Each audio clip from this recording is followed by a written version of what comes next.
दुख और बुद्ध की सीख बहुत समय पहले की बात है। एक गांव में किस्सा गौतमी नाम की महिला रहती थी। उसका जीवन खुशहाल था। उसका एक नन्हा बेटा था जो उसकी दुनिया था। लेकिन एक दिन अचानक उसका बेटा बीमार पड़ गया और कुछ ही दिनों में चल बसा। किस्सा गौतमी का संसार उजड़ गया। वो रोती चिल्लाती और हर किसी से कहती, कोई मेरे बेटे को वापस ला दो, कोई दवा बताओ जिससे वह फिर जीवित हो जाए। लोगों ने उसे पागल समझ लिया, पर एक वृद्ध महिला ने कहा, तुम तथागत भगवान बुद्ध के पास जाओ, शायद वही तुम्हारी मदद कर सकें। किस्सा गौतमी तुरंत बुद्ध के पास पहुंची और अपने बेटे के मृत शरीर को गोद में लिए कहने लगी, भगवान, आप कृपा करके मेरे बेटे को जीवित कर दीजिए, मैं सब कुछ करने को तैयार हूं।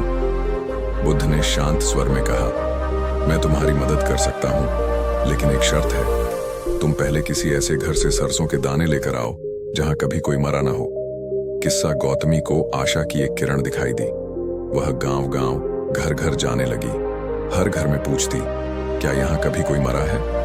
हर घर से एक ही उत्तर मिला, हाँ, मेरी माँ, मेरे पिता, मेरी बहन, मेरा बेटा। पूरा दिन बीत गया, पर कोई ऐसा घर नहीं मिला जहां मृत्यु ने दस्तक न दी हो। धीरे धीरे किस्सा गौतमी को समझ आने लगा, दुख केवल उसी का नहीं है, हर घर में कोई न कोई दुख छुपा है। मृत्यु इस जीवन का सत्य है। वह बुद्ध के पास लौटी। उसका चेहरा शांत था, आंखों में आंसू नहीं थे, बल्कि समझदारी थी।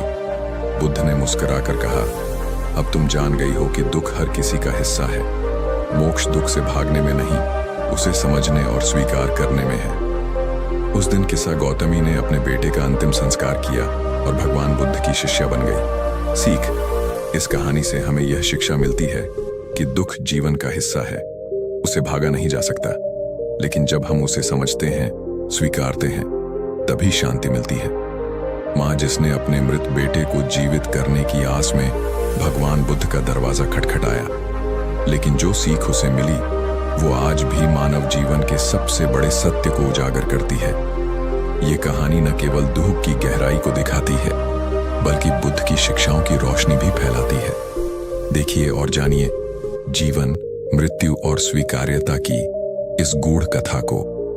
अगर कहानी अच्छी लगे तो लाइक करें, शेयर करें और चैनल को सब्सक्राइब करें।